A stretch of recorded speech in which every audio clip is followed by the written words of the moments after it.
A compostura da minha mãe era impecável, até o momento em que ela contou uma mentira sobre mim.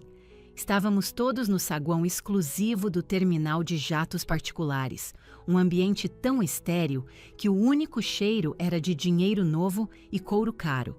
Meus pais, Ricardo e Eleonora Almeida, irradiavam charme para seu cliente mais importante, Juliano Bastos. Eles eram a imagem da perfeição, como sempre. O Sr. Bastos, um homem cuja postura casual não conseguia esconder seu imenso poder, virou-se para minha mãe e fez uma pergunta inocente. "Vocês têm outros filhos?" Minha mãe, Eleonora, soltou uma risadinha delicada e pesarosa. Era a risada que ela reservava para as pequenas tragédias da vida, como um sapato arranhado ou o desempenho decepcionante de uma ação na bolsa. "Temos uma filha", disse ela, com a voz tingida de uma pena teatral. "Mas ela é apenas uma decepção. Trabalha em um aeroporto, mas na verdade nunca conseguiu ir a lugar nenhum." Meu pai concordou solenemente, sua expressão uma máscara cuidadosamente construída de arrependimento paterno. E foi nesse exato momento que a taça de champanhe da minha mãe, uma peça delicada de cristal, escorregou de sua mão. Ela encontrou o piso de mármore polido e não apenas quebrou, explodiu, assim como a mentira que ela havia lançado com tanta displicência. Eles estavam no meu terminal, estavam a minutos de embarcar no meu jato. E a verdade, depois de todos esses anos, finalmente recebeu autorização para decolar. Mas antes de entrarmos em toda a história, me faça um favor. Clique no botão de curtir, se inscreva no canal e deixe um comentário aqui embaixo me dizendo de que parte do mundo você está assistindo. Meu nome é Sofia Almeida. Tenho 32 anos. Para os meus pais, eu nunca fui realmente uma filha. Eu era um comunicado de imprensa. Minha mãe, Eleonora, e meu pai, Ricardo, eram os fundadores da Almeida Associados. Era uma firma de consultoria de alto padrão em São Paulo, especializada em fazer famílias tradicionais parecerem ainda melhores. Eles eram mestres em gerenciamento de imagem, abafando escândalos e organizando bailes de gala, onde os dentes dos convidados eram tão uniformemente brancos quanto as toalhas de mesa engomadas. Em nossa casa, a imagem não era apenas uma prioridade, era a única coisa que importava. O afeto era uma performance, entregue para uma plateia. Nunca vou me esquecer de quando eu tinha 10 anos e ganhei a Feira de Ciências Estadual. Corri para casa, com o coração batendo forte contra as costelas, segurando a fita azul como se fosse uma medalha de ouro olímpica. Encontrei minha mãe na sala de estar, organizando meticulosamente o mapa de assentos para algum baile de caridade. "Mãe, eu ganhei!" exclamei, estendendo a fita para ela ver. Ela nem sequer levantou o olhar. "Que bom, querida. Algum fotógrafo do jornal tirou uma foto?" Eu hesitei. "Eu acho que sim." "Ótimo", disse ela, finalmente olhando para mim, mas seus olhos estavam focados em ajeitar a gola do meu vestido. "Certifique-se de me conseguir o recorte. Ricardo e eu estamos tentando causar uma boa impressão no Setúbal. Eles dão muito valor à educação." Ela ofereceu um sorriso, mas não era para mim. Era para o Setúbal. Minha fita não era um símbolo da minha conquista. Era apenas mais uma peça de moeda social para a coleção deles. Nossos jantares em família não eram refeições, eram avaliações trimestrais. Comíamos em uma sala de jantar tão vasta e fria que nossas vozes ecoavam. Meu pai presidia da cabeceira da mesa, com o paletó do terno ainda abotoado. "Sofia", ele começava. Seu tom não era uma pergunta, mas um teste. "Fale-me sobre sua prova de cálculo." "Tirei 9,5", eu respondia, com o estômago se contorcendo em um nó. Ele franzia a testa. 9,5. Seu primo Daniel, da firma, acabou de se formar com louvor na FGV. 9,5 é aceitável, Sofia. Não é excepcional." Minha mãe então intervinha. "E quanto à sua postura? Eu vi você curvada no Yacht Club no último domingo. Os Diniz notaram. A senhora Diniz mencionou que a filha dela agora está no conselho da Filarmônica Jovem. Nunca era como você está. Era sempre como você está parecendo. Nunca era pelo que você é apaixonada. Era sempre o que você conquistou. Então, aprendi a ficar quieta. Aprendi a me fazer pequena, a me tornar invisível. Em nossa casa, o amor era condicional, algo que você ganhava como um bônus de fim de ano. Se eu performasse de acordo com seus padrões, recebia um tapinha frio na cabeça. Se eu ficasse aquém, era recebida com silêncio. O silêncio era por a pior parte. Era uma névoa espessa e fria que descia sobre a casa, sufocando tudo. Lembro-me de um Natal, quando eu tinha 16 anos. Eu havia pedido uma única coisa: um telescópio. Estava desesperada para ver as estrelas, para me conectar com algo vasto e real, algo fora do nosso mundo, perfeitamente polido e oco. Naquela manhã de Natal, uma pequena caixa de veludo me esperava debaixo da árvore. Dentro, um colar de diamantes brilhava. "É da Cartier", disse minha mãe com o rosto radiante. Todas as garotas do seu círculo social ficarão com uma inveja tremenda. Mais tarde, naquele dia, encontrei o telescópio que eu havia pedido. Estava guardado em um canto do escritório do meu pai, já embalado. Ele o estava dando para o filho de seu sócio. "Combina mais com ele", explicou meu pai sem me olhar nos olhos. "O pai dele é um cliente muito importante." Eu apenas assenti. Subi para o meu quarto e coloquei o colar de diamantes no fundo de uma gaveta. Nunca o usei. Meus pais não queriam uma filha.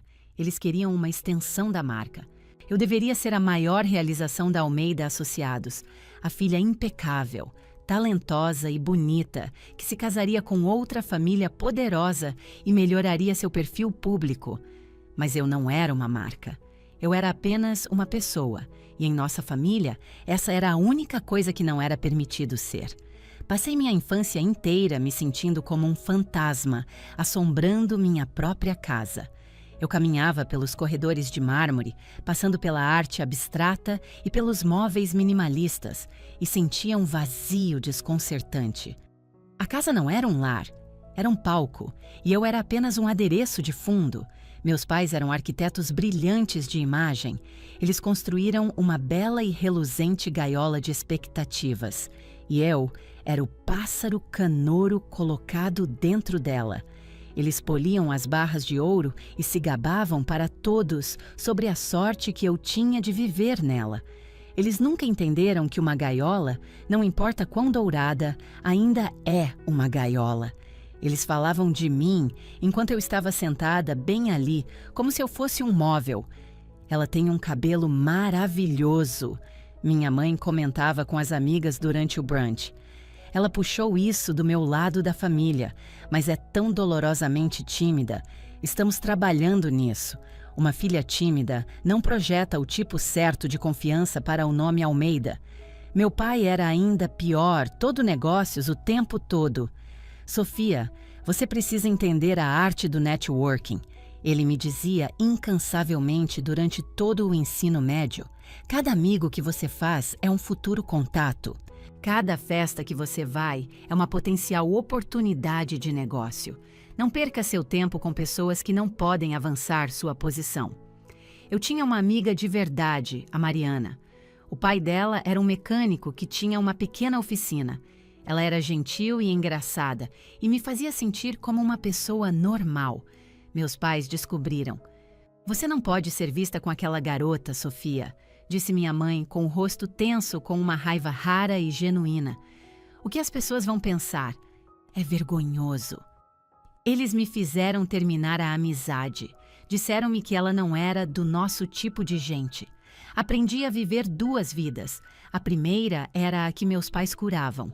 A filha quieta e obediente que tirava boas notas e usava as grifes certas. A segunda vida era a que eu mantinha trancada dentro da minha própria mente. Era uma existência solitária.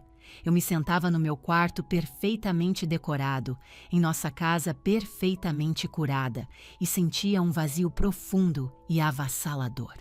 Eu estava cercada de sucesso, de riqueza, de tudo que o mundo diz para querermos, mas eu nunca havia me sentido verdadeiramente amada, Não por quem eu era, mas apenas pelo que eu representava para eles. Esta era a família que priorizava a imagem sobre o afeto. Esta era a família que um dia me chamaria de decepção. Eles não tinham ideia de quem eu realmente era. Não tinham a menor pista do que eu estava prestes a me tornar. Estavam tão consumidos em construir sua própria imagem impecável que nunca se deram ao trabalho de olhar para a pessoa real bem na frente deles. Eles nunca me viram de verdade e isso se revelaria o maior erro deles. Tudo começou com o céu. Eu tinha 8 anos e meu pai tinha uma reunião com um cliente em um pequeno aeródromo particular nos arredores de São Paulo.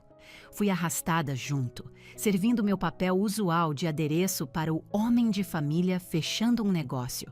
Eu estava sentada em um sofá de couro duro na área de espera, entediada até a alma em um vestido branco que pinicava.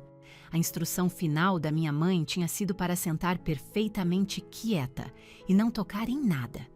Então eu ouvi um som como um trovão baixo e controlado que vibrou pelo chão. Levantei-me de um pulo e corri para a janela, ignorando o "Sofia, fique quieta" ríspido do meu pai. Lá, no pátio, estava um jato particular. Era elegante e branco, com uma faixa azul escura e arrojada na lateral. Não era um avião de carreira massivo e desajeitado. Era compacto, poderoso e perfeito. Parecia uma flecha pronta para ser disparada para as nuvens. Observei, hipnotizada, enquanto 2 pilotas, ambas mulheres, saíam e começavam suas verificações pré-voo. Elas se moviam com uma confiança quieta e focada que eu nunca havia testemunhado antes. Não estavam sorrindo para ninguém, estavam trabalhando. Então, o jato começou a se mover. Rolou pela pista, lentamente no início, depois ganhando velocidade. O som cresceu de um ronco para um rugido que preencheu todo o meu corpo. E então, ele decolou. Sem esforço, subiu no vasto céu azul paulista e desapareceu. Fiquei naquela janela pelo que pareceu uma eternidade. Eu nunca tinha visto nada tão livre. Naquela noite, no jantar, cometi um erro crucial. Falei o que pensava. "Eu vi um jato hoje", eu disse. Meu pai apenas resmungou por trás do jornal. "Era lindo", sussurrei. "Eu quero voar um dia. Quero ser pilota." Minha mãe, que estava arrumando um novo buquê de lírios no aparador, soltou aquela risadinha, a que não tinha graça, a que sempre parecia um pequeno corte. "Oh, querida, não seja ridícula", disse ela, cortando a cabeça de um lírio. "Pilotos são apenas motoristas uniformizados. São os funcionários. Um Almeida não pilota o avião. Um Almeida é dono do avião." Meu pai finalmente baixou o jornal. "Sua mãe está certa, Sofia. Você vai entrar para um negócio da família como eu. Você vai gerenciar ativos, não operá-los." Olhei para o meu prato, sentindo aquela vergonha fria e familiar me invadir. Eu tinha sido boba, eu estava errada. Mas mais tarde, naquela noite, sozinha no meu quarto, não conseguia me livrar da sensação que aquele jato me deu, a sensação dele subindo para o céu. Era uma sensação de poder, de fuga. Nunca mais mencionei isso em voz alta, mas uma faísca havia sido acesa. Tornou-se meu segredo. Comecei a ler. Usei minha mesada para comprar revistas, mas não as de moda que minha mãe deixava na mesa de centro. Eu comprava revistas de aviação, como a Flying e a Aviation Week, e as escondia debaixo do meu colchão. À noite, encolhida sob os cobertores com uma lanterna, eu devorava artigos sobre relações em puxo-peso, suítes de aviônicos e as diferenças entre um Gulfstream e um Bombardier. O jargão técnico era denso, mas eu o aprendi. Aquelas palavras pareciam mais reais para mim do que qualquer um dos mapas de assentos da minha mãe. Nas minhas lições de matemática, parei de rabiscar flores e comecei a desenhar aviões. Eu desenhava layouts de cockpit intrincados nas margens dos meus cadernos de história. Eu conseguia desenhar um Boeing 747 de memória. Meus pais viam minhas notas, viam os 10 em tudo, mas nunca viram os desenhos. Eles não viam a garota que não estava mais no quarto. Ela estava a 35 mil pés de altura, traçando um curso para outro lugar. Meu sonho não era apenas sobre voar, era sobre controle. Na minha vida, todos os outros seguravam os controles. Meus pais ditavam o que eu vestia, quem eu via, o que eu deveria pensar. Mas no céu, você estava no comando. Era apenas você, a máquina e o ar. Minha mãe podia criticar minha postura e meu pai podia considerar minhas notas não excepcionais, mas eles não podiam tocar o céu.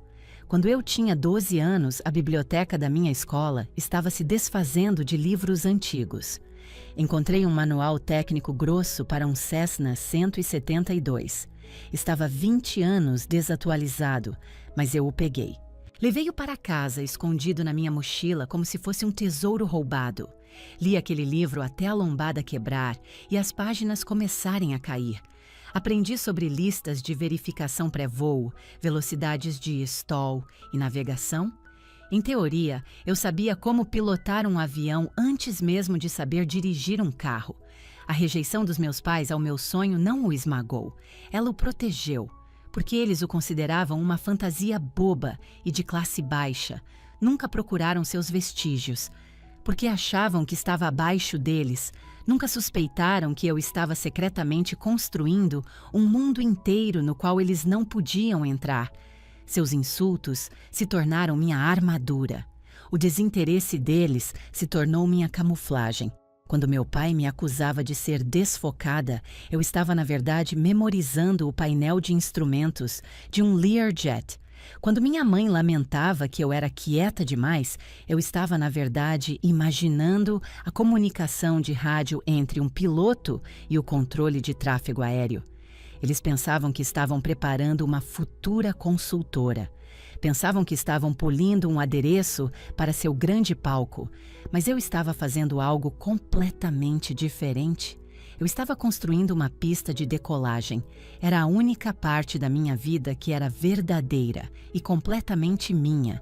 Eles podiam controlar minhas roupas, meus amigos, minha educação, podiam tirar meu telescópio, mas nunca poderiam tirar o céu. Aquela garota de 8 anos na janela, no vestido branco que pinicava, ainda estava lá. Ela estava esperando e estava aprendendo. Minha rebeldia não era barulhenta ou dramática. Eu não gritava nem quebrava as regras deles. Minha rebeldia era silenciosa. Estava escondida. Era o suave esboço a lápis de uma asa. Era o brilho fraco de uma lanterna sob meu cobertor. Era a primeira faísca de um fogo, e eu aguardei ferozmente, mantendo-a segura no único lugar onde eles nunca poderiam olhar, dentro de mim. O dia em que minha carta de aceitação para uma prestigiada faculdade de administração chegou, meu pai a mandou emoldurar profissionalmente. Ele a pendurou em seu escritório, bem ao lado de uma fotografia dele apertando a mão do governador. Minha filha, seguindo meus passos, ele anunciou orgulhosamente em um jantar naquela noite. Ele colocou sua mão pesada no meu ombro e eu senti seu peso. Não era orgulho, era posse. Meus pais deixaram bem claro. Eu iria para a faculdade de administração, obteria um diploma em finanças e voltaria para casa para assumir um cargo na Almeida Associados. Minha vida era uma rodovia de 6 pistas que eles haviam pavimentado para mim. Eu sorri, eu assenti. Obrigada, pai, não vou decepcioná-lo. E de certa forma, eu não o fiz. Eu fui para a faculdade de administração. Me matriculei no programa de finanças como instruído, mas no primeiro dia de matrícula fiz algo por mim mesma.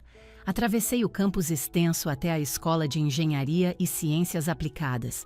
Encontrei a secretaria e discretamente me inscrevi em 3 cursos extras como eletivas: Gestão de Aviação, Logística Aeroespacial e Fundamentos de Controle de Tráfego Aéreo.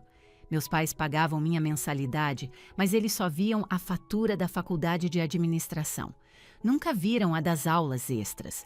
Eu paguei por elas, usando cada centavo que economizei da generosa mesada que me davam. Dinheiro que eu deveria estar gastando com festas da faculdade e roupas de grife. Por 4 anos, vivi uma vida dupla. Meus dias eram passados em aulas de negócios, sentado em anfiteatros cavernosos, aprendendo sobre estratégias de mercado e diversificação de portfólio. Eu fazia as provas. Eu tirava as notas altas. Eu fazia isso porque era fácil para mim. Era apenas memorização. Era o mundo dos meus pais e era profunda e fundamentalmente entediante. Mas minhas noites eram minhas. Eu saía da biblioteca de negócios e caminhava até o prédio de engenharia. Era um universo diferente. Os alunos de lá não usavam camisas polo. Eles tinham graxa debaixo das unhas e discutiam apaixonadamente sobre projetos de motores, não sobre preços de ações. Eu era a única mulher na minha turma de logística, a única aluna de finanças no meu curso de gestão de aviação. Eu estava no paraíso. Aprendi sobre gerenciamento de frotas, programação, abastecimento, ciclos de manutenção e o labirinto de regulamentações da ANAC. Eu estava aprendendo o negócio de voar. Meus pais estavam certos sobre uma coisa: ser dono do avião era mais poderoso do que pilotá-lo. Mas eles perderam o ponto crucial. Para realmente ser dono, você tinha que respeitá-lo. Você tinha que entendê-lo do zero. Minha aula favorita era ministrada por um homem chamado Professor Milton Correa. O professor Correa era a antítese do meu pai. Ele estava na casa dos 60 anos, usava paletós de tweed amassados e havia passado 20 anos em operações em uma grande companhia aérea antes de uma década na ANAC. Ele não se importava com meu sobrenome ou minhas roupas. Ele se importava com o céu. Eu sentava na primeira fila de sua aula todas as noites. Eu respondia a todas as perguntas. Eu ficava até tarde para perguntar a ele sobre cadeias de suprimentos para peças raras de aeronaves e as complexidades dos direitos de pouso internacionais. Uma noite, quando eu era a última a sair, ele me chamou. Almeida, disse ele, guardando sua pasta de couro gasta. Você não é como os outros alunos de administração. Meu coração parou. Senhor? Eles são todos turistas, disse ele, sua voz um ronco baixo e grave. Estão aqui porque acham que aviões são legais, querem trabalhar em private equity e comprar e vender companhias aéreas como se fossem figurinhas de futebol. Eles não se importam com o trabalho. Ele olhou diretamente para mim, seus olhos afiados e claros. Você se importa com o trabalho, ele afirmou simplesmente. Você está no prédio errado. Por que está no programa de finanças? Eu olhei para baixo, uma onda daquela velha e familiar vergonha me invadindo. Meus pais, eles têm uma firma de consultoria. Esperam que eu me junte a ela. O professor Correa assentiu lentamente, fechando o zíper de sua pasta. Ele me olhou por um longo momento e então disse as palavras que mudariam o curso da minha vida. Eles estão construindo uma bela prisão para você, Sofia. Uma prisão muito cara e confortável. Mas você não pertence à sala de reuniões deles. Ele gesticulou pela janela em direção ao campus escuro, mas eu sabia que ele estava apontando para o céu. Você pertence lá fora. Senti lágrimas arderem em meus olhos. Foi a primeira vez na minha vida que alguém realmente me viu. Não o nome Almeida, não o adereço. Não a decepção. Ele me viu. Não deixe que eles te mantenham no chão, garota, disse ele com um tapinha ríspido no meu ombro. E então ele se foi. Aquelas palavras se tornaram minha pista de decolagem. Eu trabalhei ainda mais. Consegui um estágio secreto em uma pequena empresa de carga aérea, passando meus fins de semana aprendendo seu software de agendamento e minhas férias de primavera aprendendo a gerenciar um orçamento de compra de combustível. Meus pais achavam que eu estava em coquetéis e eventos de networking. E eu estava, só não com as pessoas que eles conheciam. Aprendi a escrever um plano de negócios, não um teórico para uma aula, mas um real. Um plano para uma empresa de jatos particulares de luxo, construída com base em precisão, segurança e serviço autêntico. Uma empresa que seria o oposto polar do mundo dos meus pais. sem sorrisos falsos, sem promessas vazias, apenas desempenho. Eu a chamei de Apex Air. Escrevi em um arquivo protegido por senha no meu computador, trabalhando nele todas as noites. Quando me formei, o fiz com 2 formações. A primeira foi a que meu pai emoldurou. Um diploma em finanças, um pedaço de papel que dizia que eu era uma Almeida. A segunda foi a que eu conquistei em segredo, a que eu escondi. Era meu conhecimento real, era meu plano de negócios, era minha liberdade. Meus pais deram uma festa de formatura gigantesca. Todos os seus amigos e clientes estavam lá. Meu pai levantou uma taça de champanhe. A minha filha Sofia, a mais nova vice-presidente da Almeida Associados. Todos aplaudiram. Eu sorri e assenti, mas guardava um segredo. Eu sabia que o professor Correia estava certo. Eu não pertencia à sala de reuniões deles. Eu pertencia ao céu. E eu estava finalmente pronta para decolar. Na segunda-feira, após a formatura, a assistente do meu pai ligou. O Sr. Almeida está esperando por você às 9 horas, Sr. Almeida. Seu escritório está todo pronto. Eu estava no meu antigo quarto, que ainda estava pintado no bege pálido e sem vida, que minha mãe havia escolhido anos atrás. Minhas malas estavam prontas na cama. Obrigada, Jéssica, eu disse. Mas eu não vou. Você poderia, por favor, dizer ao meu pai que eu gostaria de encontrá-lo para o café da manhã? Houve uma pausa longa e confusa. Café da manhã, Sra. Almeida? Sim, na lanchonete da Rua Augusta, aquela bem simples, às 10 horas. Ele não vai gostar disso, Sra. Almeida. Eu sei, eu disse e desliguei o telefone. Arrumei o resto das minhas coisas. Não levei muito. Deixei para trás as roupas de grife, as joias e a garota que eles pensavam ter criado. Entrei na lanchonete às 10 horas e 2 minutos. Meu pai já estava lá, sentado em um banco de vinil rachado e olhando furiosamente para seu relógio de ouro. Ele parecia um falcão preso em um galinheiro. Seu terno, seu relógio, seus sapatos valiam mais do que o estabelecimento inteiro. Ele estava furioso. Você está atrasada, ele estalou enquanto eu me sentava no banco à sua frente. Não estou, eu disse, pegando o cardápio plastificado. A garçonete se aproximou. Apenas um café preto, disse meu pai, dispensando-a com um aceno imperioso do pulso. Eu vou querer o número 3, eu disse. 2 ovos, bacon, torradas e um café. A garçonete me deu um sorriso caloroso e se foi. Meu pai me encarou. O que é isso, Sofia? Uma pirraça infantil? Seu escritório está esperando. Temos os relatórios trimestrais para revisar. Eu baixei o cardápio.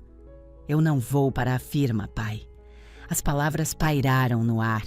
O barulho de pratos da cozinha de repente pareceu ensurdecedor. Ele realmente riu, um latido frio e agudo. Com licença? O que você acabou de dizer? Eu disse, eu não vou para a firma. Não vou aceitar o emprego. Sua expressão mudou de raiva para perplexidade, um olhar que eu raramente via em seu rosto. Ele não estava no controle. Não seja ridícula, disse ele. Isso é o que planejamos por 20 anos.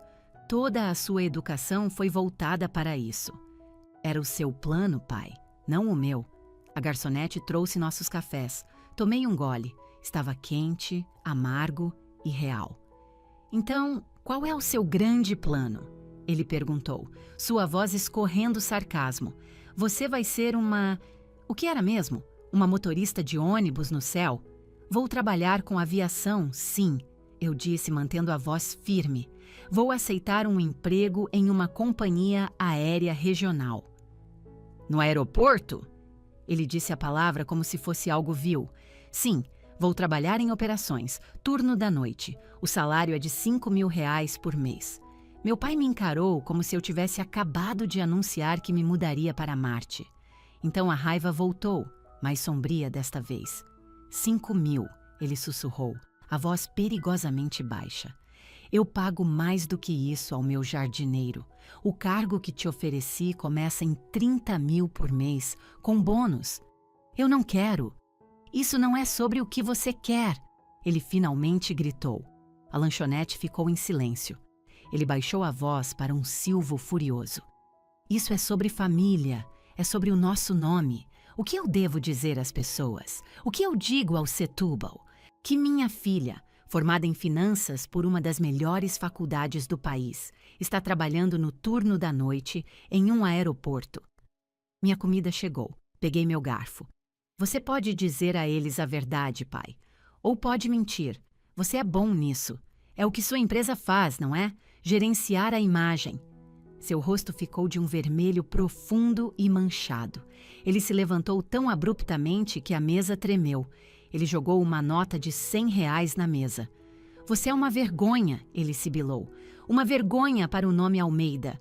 Você está jogando fora cada coisa que nós te demos. Ele se inclinou. Sua voz um sussurro venenoso. Você é um fracasso, Sofia.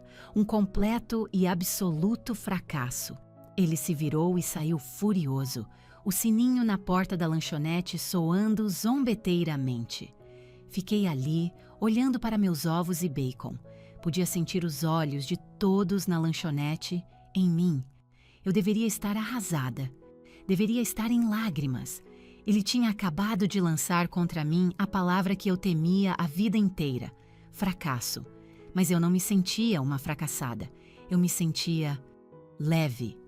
O peso imenso que esmagava meus ombros, desde que me entendia por gente de repente, se foi. O peso de suas expectativas, o peso da decepção da minha mãe, tudo havia desaparecido. Ele havia desferido seu golpe mais poderoso e eu ainda estava de pé. Ou, bem, sentada. Peguei meu garfo e dei uma mordida nos meus ovos. Eram a melhor coisa que eu já havia provado. Terminei todo o meu café da manhã. Bebi até a última gota do meu café. Deixei uma gorjeta generosa para andar para a garçonete. Saí daquela lanchonete e entrei na luz brilhante do sol. Entrei no meu carro velho e batido, o que comprei com o dinheiro do meu estágio, e dirigi para meu novo apartamento. Era um lugar pequeno, de um quarto, perto do aeroporto. Naquela noite, comecei meu primeiro turno. Entrei no centro de operações. Era uma sinfonia de caos, telefones tocando, pessoas gritando, o ar denso com o cheiro de café velho e querosene de aviação. Meu chefe, um homem rude chamado Ciro, apontou para uma mesa. Você fica aqui. Não toque em nada até eu mandar. Fiquei sentada ali por 2 horas. Então, uma chamada entrou. Um voo de Denver estava sendo desviado por causa de uma tempestade. Eles tinham que encontrar um portão, redirecionar os passageiros e arranjar uma nova tripulação. Era um caos, e eu adorei. Peguei um fone de ouvido e comecei a trabalhar. Quando meu turno terminou, saí do terminal enquanto o sol nascia. Meus pés doíam. Eu estava exausta. Havia derramado café na minha roupa. Fiquei no pátio e olhei para o céu. Um avião estava decolando, subindo no amanhecer rosa e laranja. Respirei fundo o ar com cheiro de querosene.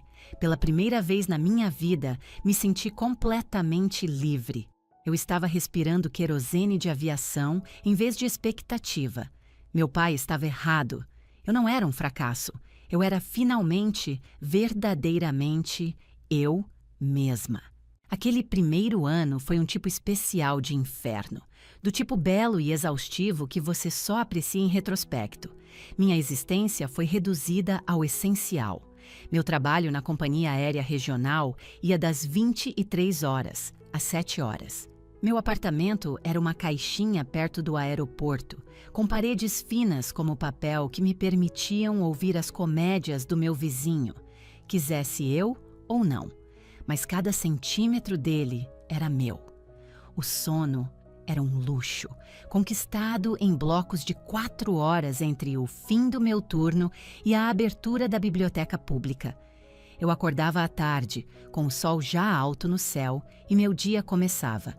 Com uma garrafa térmica de café barato e forte, eu ia para a biblioteca, encontrava um cubículo isolado e me perdia no brilho da tela de um computador de acesso público. Meu antigo arquivo, Apex Air, que antes era um sonho secreto, agora era o trabalho da minha vida. Eu estava construindo um projeto, linha por linha, planilha por planilha. E dos meus pais? Nada. Eu havia enviado um cartão postal para minha mãe uma vez, com meu novo endereço rabiscado no verso. O silêncio que se seguiu foi um veredito. A decepção havia sido oficialmente excomungada da marca Almeida. No trabalho, eu absorvia tudo. Aprendi a descongelar uma asa em uma nevasca, a gerenciar a escala de uma tripulação durante um colapso em todo o sistema, a acalmar um passageiro furioso e um piloto igualmente estressado. Eu era invisível para minha família, mas no aeroporto eu era vista. Eu era a Sofia, aquela que resolvia as coisas. Depois de cerca de 8 meses, conheci Elena Petrov. Helena era supervisora de manutenção, durona como prego, brilhante e com paciência zero para tolos. Ela geralmente tinha uma mancha de graxa na bochecha e um fogo nos olhos. Ela me encontrou dormindo na sala de descanso uma noite, com a cabeça apoiada em uma cópia grossa dos regulamentos da ANAC. "Você é a garota das finanças, certo?" Ela disse. Seu tom não era hostil. "Estou em operações", murmurei, esfregando o sono dos olhos. "É, mas foi você quem consertou a grade de horários do Ciro. Você entende de números. Então por que está aqui, dormindo em uma cadeira que cheira a queijo velho?" Eu estava cansada demais para ser qualquer coisa além de honesta. "Estou economizando dinheiro. Vou abrir minha própria empresa." Helena riu. "Ah, é? Fazendo o quê? Vendendo um café melhor no aeroporto?" "Uma empresa de jatos particulares, um serviço de fretamento." Ela parou de rir. Ela olhou para mim, realmente olhou para mim e viu o cansaço profundo e a determinação inabalável em meus olhos. "Você está falando sério?" disse ela, mais uma afirmação do que uma pergunta. "Estou." "Bem?" disse ela, puxando uma cadeira. "Seu orçamento projetado de combustível vai te devorar viva. E você está esquecendo de incluir os custos de manutenção de hangar a longo prazo." Esse foi o começo. Helena Petrov se tornou minha primeira e única sócia. Ela era o aço para a minha visão. Eu conhecia a logística, ela conhecia as máquinas. Éramos uma equipe perfeita. Trabalhamos na companhia aérea por mais 2 anos, economizando cada centavo. Vivíamos de comida barata e dividíamos um minúsculo escritório alugado acima de uma oficina mecânica, com uma mesa dobrável e 2 cadeiras bambas.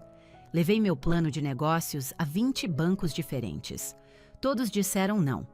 Eu era uma mulher de 27 anos, sem garantias. Meu sobrenome, antes uma chave, agora era uma maldição. Almeida, algum parentesco com a Almeida Associados? Por que você não está trabalhando para seu pai? Eu queria gritar. O 21º banco era um pequeno banco comunitário em outro município. A gerente de crédito era uma mulher chamada Senhora Albuquerque, que, por acaso, havia sido mecânica de aeronaves na Força Aérea. Ela leu meu plano de capa a capa. Estudou as projeções de custos de manutenção de Helena. Luxo sem arrogância.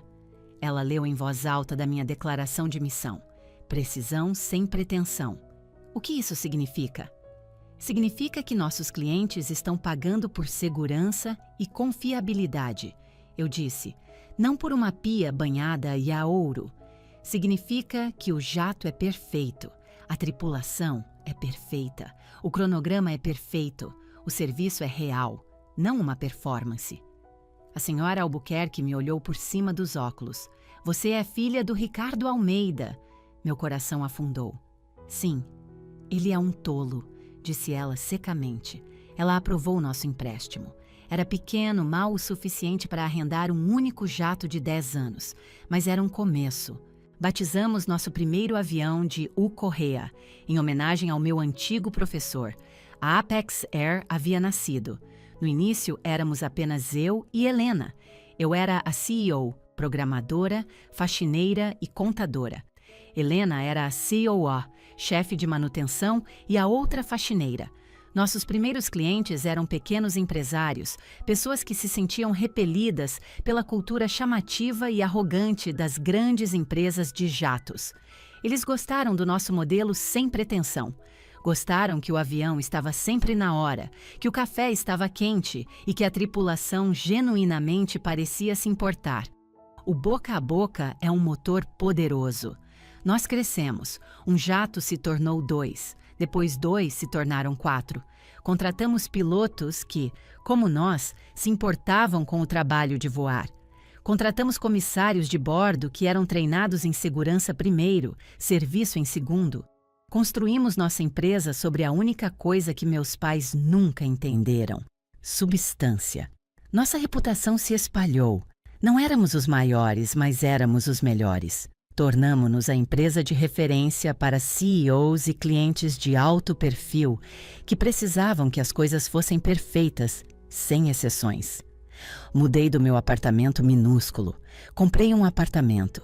Paguei meu empréstimo à senhora Albuquerque com juros e toda vez que atingíamos um marco importante, eu fazia algo um pouco autodestrutivo. Eu enviava um comunicado de imprensa para meus pais quando adquirimos nosso 5º jato. Quando fomos destaque na Forbes como uma estrela em ascensão na aviação. Quando ganhamos o prêmio da indústria por segurança e serviço. Eu enviava a revista ou o recorte de imprensa para o endereço da minha antiga casa. Eu dizia a mim mesma que era para provar que eles estavam errados. Mas isso era mentira. No fundo, eu ainda era aquela garotinha com a fita azul. Eu só queria que eles se orgulhassem. Eu só queria que eles dissessem: "Bom trabalho, Sofia." Nenhuma resposta jamais veio. Nem um telefonema, nem uma carta, nem um e-mail. O silêncio era absoluto. Fiquei no meu novo escritório, uma grande sala de vidro com vista para nosso hangar, segurando aquele artigo da Forbes na mão. Eu tinha uma matéria de 4 páginas. Meus pais tinham uma pequena menção na página 82 por organizarem um baile de caridade. E eles ainda não disseram nada. Foi nesse dia que a mágoa finalmente coalhou e endureceu, tornando-se combustível. O silêncio deles não era mais um castigo. Era um presente. Era liberdade. Eles não estavam apenas me ignorando, estavam me libertando. Eles haviam cortado o último fio invisível. Parei de procurar a aprovação deles. Parei de me importar com o que eles pensavam. Foquei no meu trabalho, na minha equipe, no céu. A Apex Air se tornou minha família. Helena era minha irmã. Meus pilotos eram meus irmãos. Estávamos construindo o sonho que eles haviam descartado e era lindo. Minha manhã começou às 5 horas. Sempre amei a quietude do hangar ao amanhecer. Amava o cheiro de café sendo preparado no lounge, misturando-se com o leve e limpo aroma de querosene de aviação do pátio. Eu tinha 32 anos e a Apex Air era um sucesso. Tínhamos uma frota de 12 jatos e nosso próprio terminal particular no aeroporto de São Paulo. Não era o maior terminal, mas era o melhor.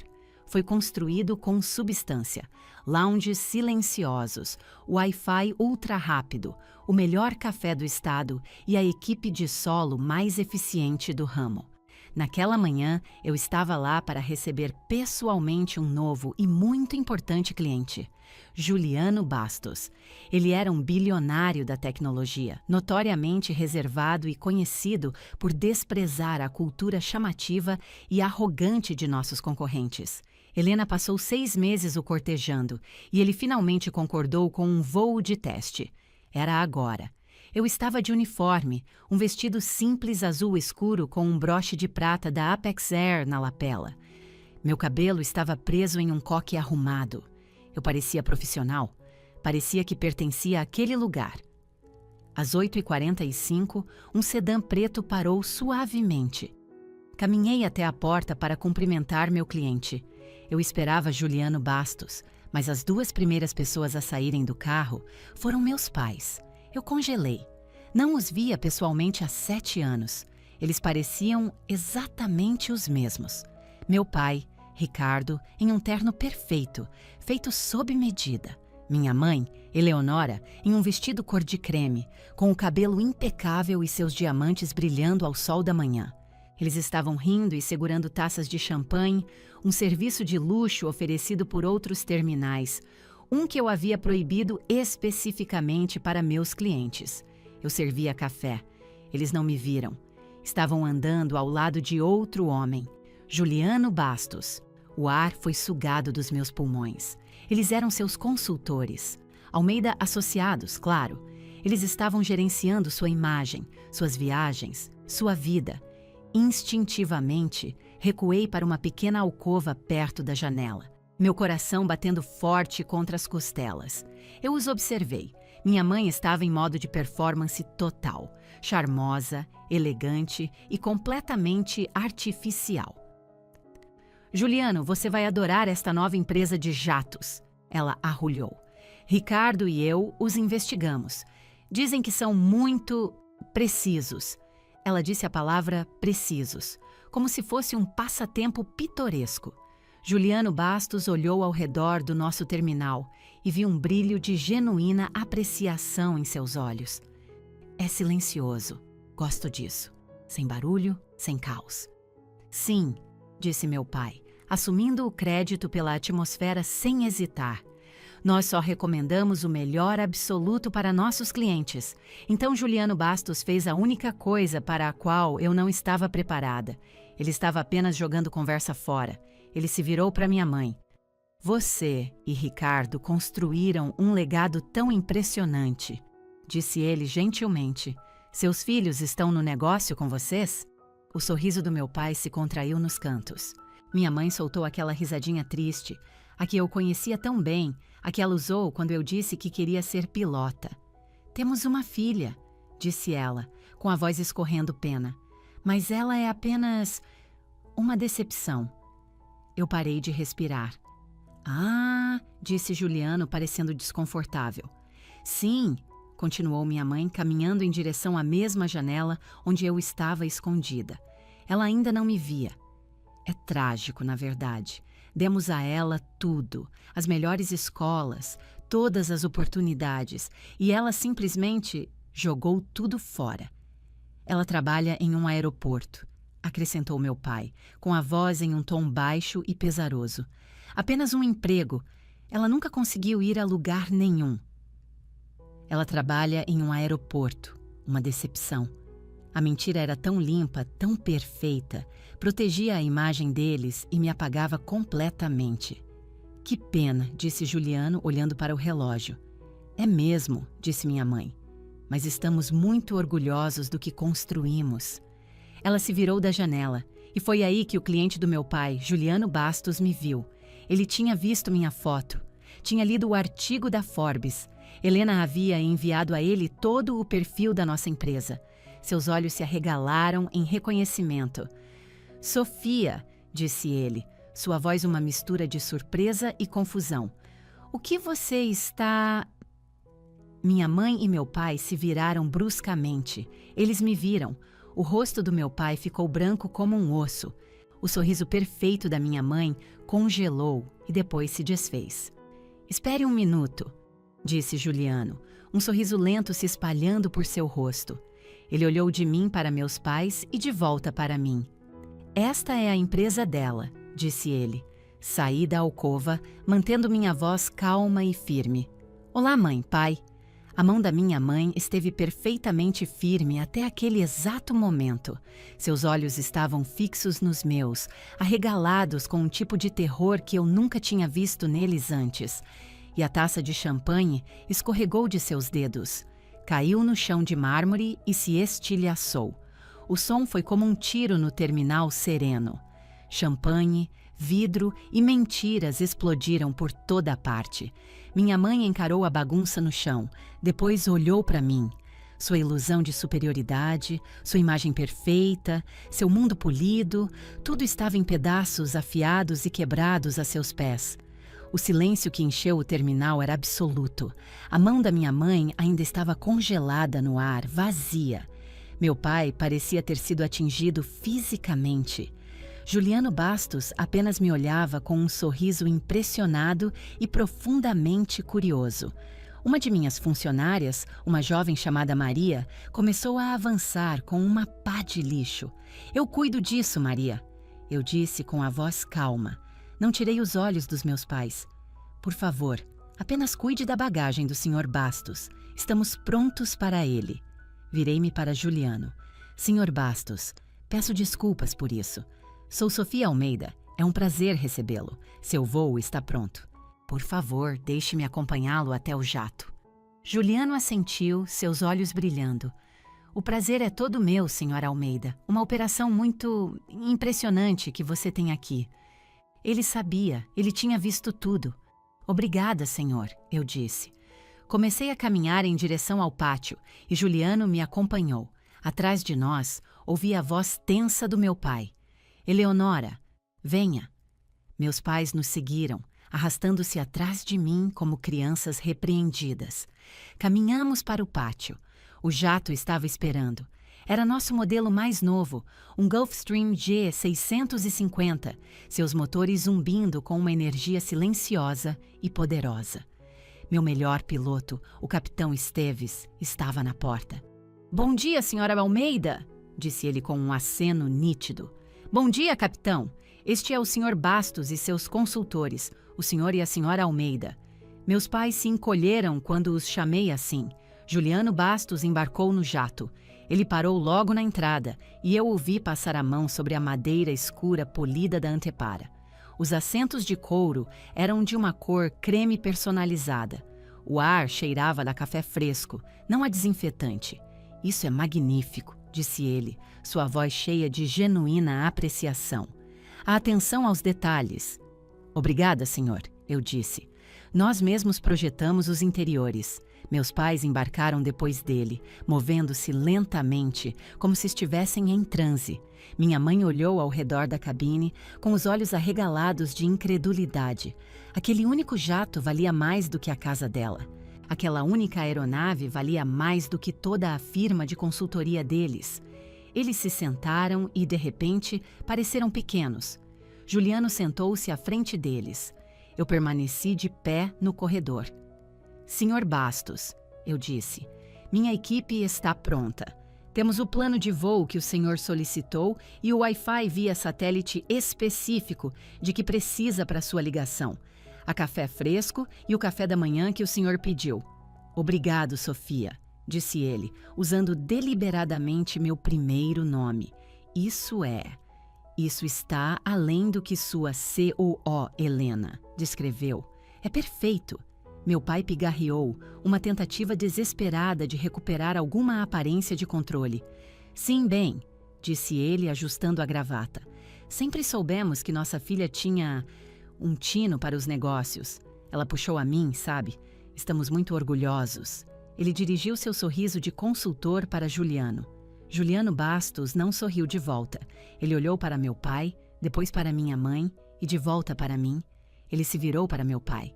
Ricardo, com todo o respeito, disse Juliano, sua voz baixa, mas firme. Acho que você não tem a menor ideia do que sua filha construiu. O sorriso do meu pai evaporou. Tenho acompanhado a empresa dela há 1 ano, continuou Juliano. Eu conheço a história. Sei que ela começou com um avião de 10 anos e 2 funcionários. Sei que ela trabalhou no turno da noite em uma companhia aérea regional para financiar isso. Ele se inclinou para a frente, seu olhar inabalável. Ela não herdou isso de você, Ricardo.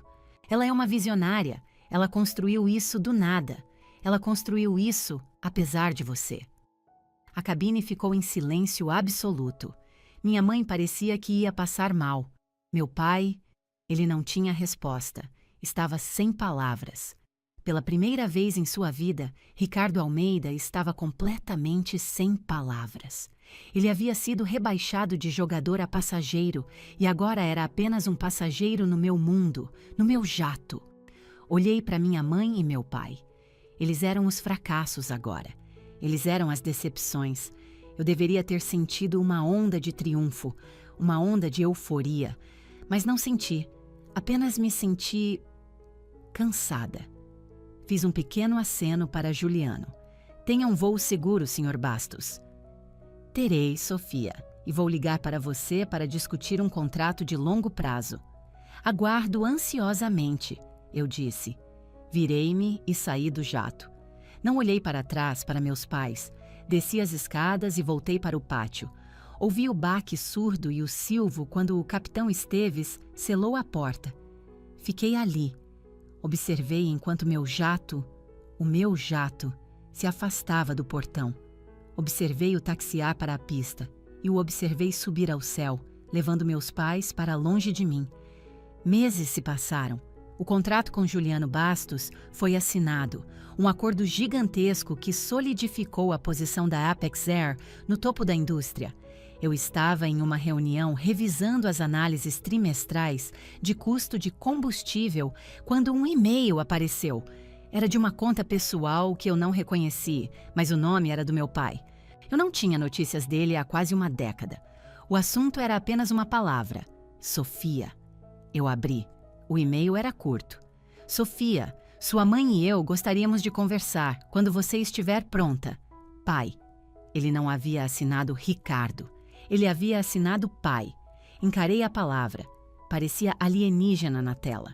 Não respondi por 3 dias. Fui até Helena. O que eu faço? Perguntei, mostrando a ela o e-mail. O que você quer fazer? Ela perguntou, sem desviar o olhar de um registro de manutenção que estava revisando. Eu não sei. Sabe sim, disse ela, finalmente encontrando meu olhar. Você só está com medo. Está com medo deles? Ou está com medo do que você pode finalmente dizer a eles? Pensei sobre isso. Eu não tinha mais medo deles. Respondi. Posso encontrar vocês às 10 horas no sábado, no café da Avenida Morumbi. Escolhi o local por um motivo. Não era minha antiga lanchonete. Aquilo era meu passado. Não era o clube deles. Aquele era o mundo deles. Era um lugar novo, terreno neutro. Cheguei ao café às 9h55. Eles já estavam lá, sentados em uma pequena mesa em um canto tranquilo. Eles pareciam velhos. Foi a primeira vez que pensei isso sobre eles. O terno do meu pai estava, como sempre, perfeito, mas ele parecia cansado. Minha mãe não usava seus diamantes habituais, apenas uma blusa simples. Ela parecia pequena. Sentei-me. Olá, eu disse. Sofia, disse meu pai com a voz rouca. A garçonete veio. Todos nós pedimos café e então ficamos em um silêncio constrangedor, o som do moedor de café preenchendo o vazio. Meu pai falou primeiro. Nós vimos o artigo na Forbes, disse ele. Eu esperei. Vimos todos eles, sussurrou minha mãe com o olhar fixo no colo. Todos os recortes de imprensa que você enviou. Eu a encarei. Vocês viram? Sim, disse ela. Eu os guardei em uma gaveta. Meu pai olhou para mim, seus olhos cheios de algo que eu nunca tinha visto antes. Vergonha. Sofia, nós não entendemos, nós não vimos. Estávamos tão focados no nosso mundo, no nosso nome, na imagem. Ele não estava dando um sermão, estava confessando. Achamos que você estava jogando sua vida fora, disse ele. Achamos que você era um fracasso. Lá estava aquela palavra de novo, a que ele usara como arma na lanchonete. E agora? Perguntei, minha voz mal um sussurro. Agora, disse meu pai, com a voz pesada. Sabemos que nós éramos os fracassos. Eu não sabia o que dizer a isso. Minha mãe começou a chorar. Não os soluços altos e performáticos que ela usava para obter simpatia, mas lágrimas silenciosas, genuínas e de partir o coração. Eu tinha tanta vergonha, disse ela com a voz embargada. Tinha vergonha de você não querer a vida que eu planejei para você, de não querer ser como eu. Pensei que se você rejeitasse nosso mundo, estava me rejeitando. Ela olhou para mim, o rosto molhado de lágrimas. E quando te vi naquele terminal, você estava tão forte, tão completa, e você não precisava de nós. Você não precisava de nós há muito tempo. E eu ainda estava mentindo. Eu ainda estava chamando minha filha bem-sucedida e brilhante de decepção. Oh, meu Deus! Ela cobriu o rosto com as mãos. Meu pai estendeu a mão sobre a mesa, mas não me tocou. Ele apenas pousou a mão espalmada na madeira, uma oferenda. É um pedido de desculpas imperfeito, Sofia. E é tarde demais, eu sei disso. Não fomos bons pais. Fomos bons consultores, mas fomos pais terríveis.